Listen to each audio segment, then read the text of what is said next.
क्या आपको पता है कि भारत का वो ऐसा कौन सा राज्य है जिसको भाषा को आधार करके बनाया गया था? क्या आपको पता है कि दुनिया की सबसे बड़ी किचन भारत में है, लेकिन क्या आप जानते हैं कि ये जगह कहां पर है? क्या आपको पता है कि सिमलपाल नेशनल पार्क में ऐसी कौन सी चीज है जो पूरे दुनिया भर में कहीं पर भी देखने को नहीं मिलता है? क्या आपको ये भी पता है कि चंद्रगुप्त मौर्य, जिन्होंने पूरे भारत को जीत लिया था, उन्होंने कभी भी कलिंग पर हमला करने का साहस क्यों नहीं किया था?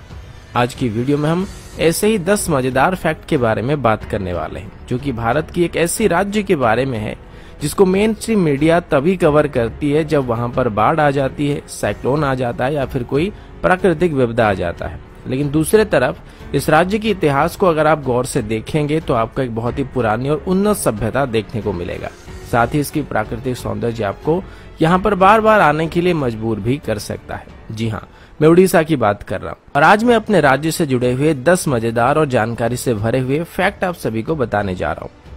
फैक्ट नंबर 1, भारत के इतिहास में उड़ीसा ऐसा पहला राज्य था जिसको भाषा को आधार करके बनाया गया था। उड़ीसा में भाषा की जो आंदोलन शुरू हुआ था वो 1895 से शुरू हो गया था और इसे उत्कल गौरव मधुसूदन दास जी के नेतृत्व में आगे बढ़ाया जा रहा था।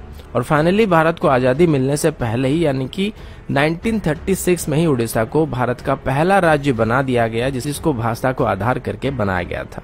फैक्ट नंबर 2, उड़ीसा के बरगढ़ डिस्ट्रिक्ट में हर साल धनु यात्रा को आयोजित किया जाता है, जिसमें भगवान श्री कृष्ण और कंस मामा की कहानी को नाटक के रूप में दर्शाया जाता है।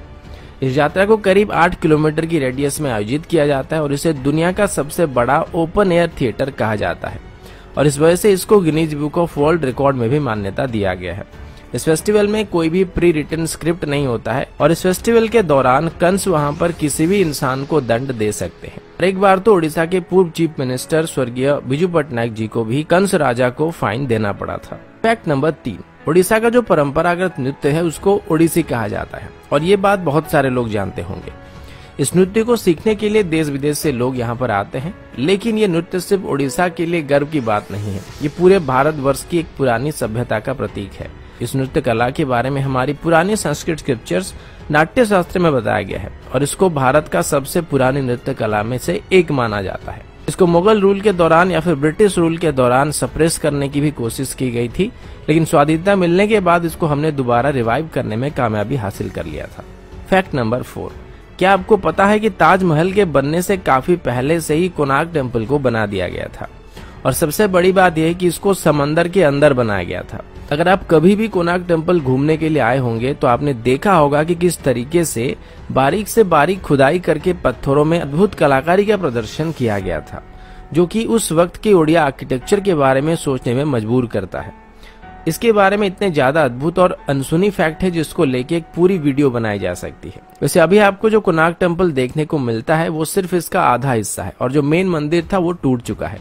इतिहास में कई बार मुस्लिम इन्वेडर्स के द्वारा इसको लूटा गया था और इसको तोड़ने की कोशिश की गई थी और इसी दौरान शायद वो मंदिर टूट गया था। फैक्ट नंबर 5, क्या आपको पता है कि एशिया का सबसे बड़ा विलेज उड़ीसा में है? इस गांव का नाम भुवन है और ये ढेंकानाल डिस्ट्रिक्ट में पड़ता है। फैक्ट नंबर 6, उड़ीसा के मयूरभंज डिस्ट्रिक्ट में ऐसे पत्थर पाए जाते हैं जो कि लगभग 3 बिलियन साल पुराने हैं और अगर पृथ्वी की बात करें तो ऐसा माना जाता है कि पृथ्वी की उम्र करीब 4.5 बिलियन ईयर है। फैक्ट नंबर 7, चंद्रगुप्त मौर्य, जिन्होंने पूरे इंडियन सबकॉन्टिनेंट के ऊपर जीत हासिल कर लिया था, उन्होंने 60 सालों तक कलिंग पर हमला करने की हिम्मत नहीं की थी, जबकि कलिंग यानी कि एंशिएंट उड़ीसा मगध की राजधानी से ज्यादा दूर नहीं था। फिर चंद्रगुप्त मौर्य की पोते राजा अशोक ने कलिंग पर हमला किया था। इसमें मगध के पास लगभग 4 से 6 लाख सैनिक थे, जबकि कलिंग के पास 60,000 सैनिक थे। जाहिर सी बात थी कि कलिंग की हार निश्चित थी, पर फिर भी मगध के 1 लाख के आसपास सैनिक मारे गए थे। कलिंग के सैनिकों के अलावा बच्चे, बूढ़े और औरतें भी उस जंग में शामिल हुए थे और ये इतनी भयंकर लड़ाई थी जिसने क्रूर राजा अशोक के मन को बदलने के लिए मजबूर कर दिया था और उसके बाद उन्होंने बौद्ध धर्म अपनाकर उसके प्रचार और प्रसार करने का काम किया था। अगर आप कभी भी उड़ीसा आते हैं तो आपको धौलीगिरी देखने को मिलेगा। ठीक इसी के किनारे एक नदी है जिसका नाम दया नदी है और इसी नदी के किनारे वो जंग लड़ी गई थी और ऐसा बताया जाता है कि उस वक्त उस नदी का पानी खून की वजह से लाल रंग का हो गया था। फैक्ट नंबर 8, उड़ीसा में अभी 62 अलग अलग ट्राइबल ग्रुप्स हैं और उनमें से हर एक की कल्चरल ट्रेडिशन एक दूसरे से अलग होती है। फैक्ट नंबर 9, आप सब सिमलपाल नेशनल पार्क के बारे में जानते होंगे, जो कि रॉयल बंगाल टाइगर्स के लिए फेमस है। लेकिन क्या आप जानते हैं कि यहाँ पर दुनिया की सभी प्रकार की ऑर्चिड पाए जाते हैं और पूरे दुनिया भर में कहीं पर भी ऐसी जगह नहीं है जहाँ पर ऑर्चिड की सभी वैरायटी पाई जाती हो। Fact number 10। अब उड़ीसा की फैक्ट के बारे में बात चल रही है तो जगन्नाथ धाम पुरी के बिना ये वीडियो पूरा नहीं हो सकता है। इसको 4 धामों में से एक कहा जाता है और हर एक हिंदू अपने जीवन काल के दौरान यहाँ पर एक बार जरूर आना चाहता है। यहाँ पर हर रोज हजारों लाखों लोग आते हैं और जगन्नाथ टेम्पल का जो किचन है उसको दुनिया का सबसे बड़ा किचन कहा जाता है। यहाँ पर 200 चूल्हे और करीब 400 कुक यहाँ पर रोज खाना बनाते हैं। यहाँ पर खाना बनाते वक्त 7 मटकों को एक के ऊपर एक करके रखा जाता है और सबसे पहले ऊपर वाले मटके का खाना तैयार होता है और सबसे अंत में नीचे वाले मटके का खाना तैयार होता है, जो कि चूल्हे के ऊपर बैठा होता है। औसतन यहाँ पर हर रोज 10,000 लोग खाना खाते हैं, लेकिन मंदिर में जो खाना बनाया जाता है उसकी क्वांटिटी साल भर सेम रहती है।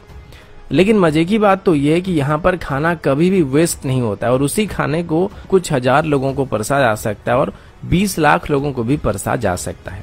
दोस्तों, ये थी उड़ीसा के बारे में कुछ मजेदार फैक्ट को लेके एक छोटी सी वीडियो। आशा करता हूँ